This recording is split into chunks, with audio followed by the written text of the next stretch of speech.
welcome. Now, before we start, I just want to say sorry for not uploading within like the last month and a half. I end up getting really sick. You know, sometimes when you get really sick, you just lose all motivation just to do anything whatsoever. Like you just want to lay in bed.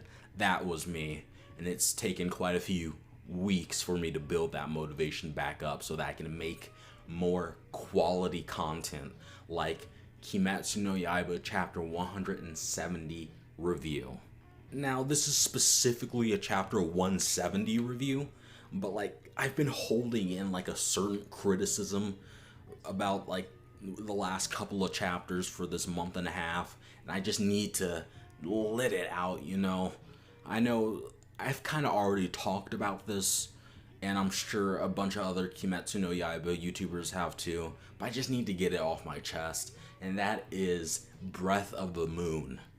Now, when Breath of the Moon was first introduced, I wasn't a fan of it. I thought it looked absolutely stupid. Like, I can't figure out what else to say. It just looked so stupid, but then I was just like, it's just the first form. It's just the first form. The other forms will probably look really good. I mean, like when Dance of the Fire God was first introduced, we only had a waltz. Dance of the Fire God, waltz, and that shit looked like mediocre at best. So I have faith in the author. I have faith in the manga that she would make Breath of the Moon look just absolutely crazy intimidating. And she kind of succeeded. I guess it is intimidating, but it looks so stupid still. Like, I believe it was like 2 or 3 chapters ago, we had Upper Moon 1 versus the Wind Pillar, and there was this 2-page spread where Upper Moon 1 used some like crazy Breath of the Moon technique, and it was just a complete mess all over the screen. It was just all over the place. It was just like it didn't look good to me.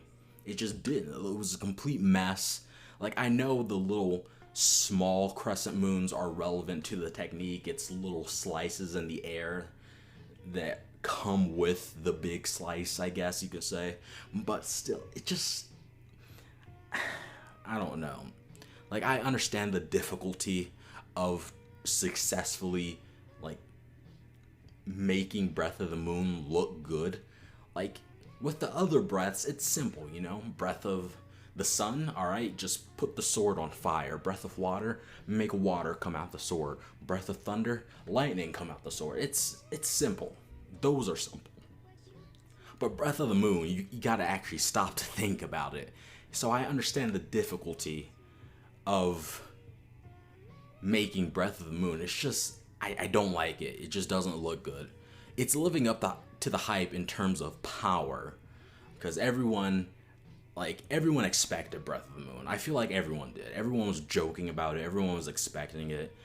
And it's living up to the hype in terms of power. But in terms of visuals, it's not very good looking, to me at least. Now on to something that's actually relevant to chapter 170 specifically. I think we're on chapter 170. Like, I don't actually look at the chapter numbers when I read the chapter. I'm kind of stupid like that. But the relevant thing in this chapter, one of the relevant things, is the Wind Pillar got his mark. And it's a little cute spinny thing. It's a little cute little spinny thing. Like, it's one of those things you blow on when you're a little kid. Like, all the other marks, they look alright. They look pretty cool. Then we've got the Wind Pillar with his little, I don't remember the name of them, little spinny wheel things. You just blow on them when, it looks cute. It doesn't look intimidating. It looks cute. And I don't know, I feel like it could have looked better. Like, I feel like she could have gone with like a more traditional like way of drawing wind. Like, like the traditional Japanese way of drawing wind and like art and stuff. Like, I feel like we could have gotten that instead, because it just doesn't look, It looks like one of those little cute little temporary tattoos you get out of those little toy vending machines from stores and stuff. It looks like that.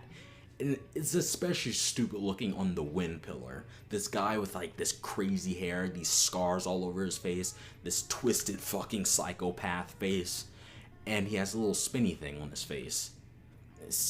It just doesn't look good to me. I think all the other marks look good, except that. That just looks cute. Next, we get a little, like, I guess, reveal, revelation, whatever you want to call it. I don't know. We get this reveal that all mark users, everyone who's had the mark, dies by the age of 25. Like, you don't live past 25 if you get the mark. And I personally have no problem with this, probably because it could lead to a kind of, I guess, bittersweet ending, I guess is the right term. Like, all the demons are killed off. Demons are gone forever. But in return, all of our protagonists die before they even hit 25 because they got the mark and stuff. Like, the edgy 12-year-old in my heart absolutely loves that idea. But I can understand why some people don't like the reveal. I've seen some people say that it was introduced way too late into the series. I can see where they're coming from, but I feel like we never even had an opportunity to get this reveal at any point in the past, if you know what I'm saying. Like, there was never any point in the series before where we could have gotten this information. So I feel like it was an alright reveal, like in terms of how well it was written, how it was introduced. It was alright. One thing I'm hoping for is for the curse, or whatever you want to call it, this whole thing with the mark, to stay relevant. I'm hoping that it stays relevant. It doesn't like get cured or anything, because like I said, the edgy 12-year-old in me loves the idea of all the protagonists dying before they hit 25, and I don't want it just to be introduced this late into the series just for it to be cured or something. I've seen theories saying that the marks are linked to the demons, because I believe Upper Moon 4 mentioned that Love Pillar's mark looks like a demon crest or something. I can't pull up the page on screen because I already have 2 copyright strikes, and if you watch a lot of manga reviewers, you'll know that Shueisha/Viz isn't a fan of people posting panels from their manga. So I'm not doing that. You're just going to have to trust me. You're going to have to go back into the manga yourself and look for it. But people have been theorizing that, saying that once we kill Muzan, once Muzan is killed off, then the mark AIDS, the mark cancer, the curse will be lifted. I hope that isn't true, because I don't know. I just feel like it'd be stupid to introduce it this late into the series just for it to be cured, like, less than 100 chapters later. Like, that would be... because, I don't know. It just doesn't seem like good writing to me if that were to happen. But, whatever. All in all, I thought this was a sexy chapter. I'm really glad that the mangaka hasn't switched to what the Love Pillar and Snake Pillar are doing with Upper Moon 4, like the new Upper Moon 4, because I'm not interested in that battle whatsoever.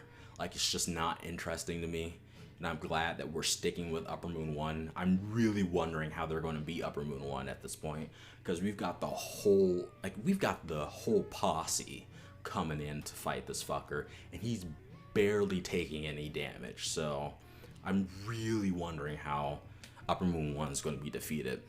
Like I said, good chapter. I don't know. I don't feel like doing ratings anymore. Ratings are pure, unadulterated cringe now. Ratings are so 2018. So I'm just going to say it was a good chapter.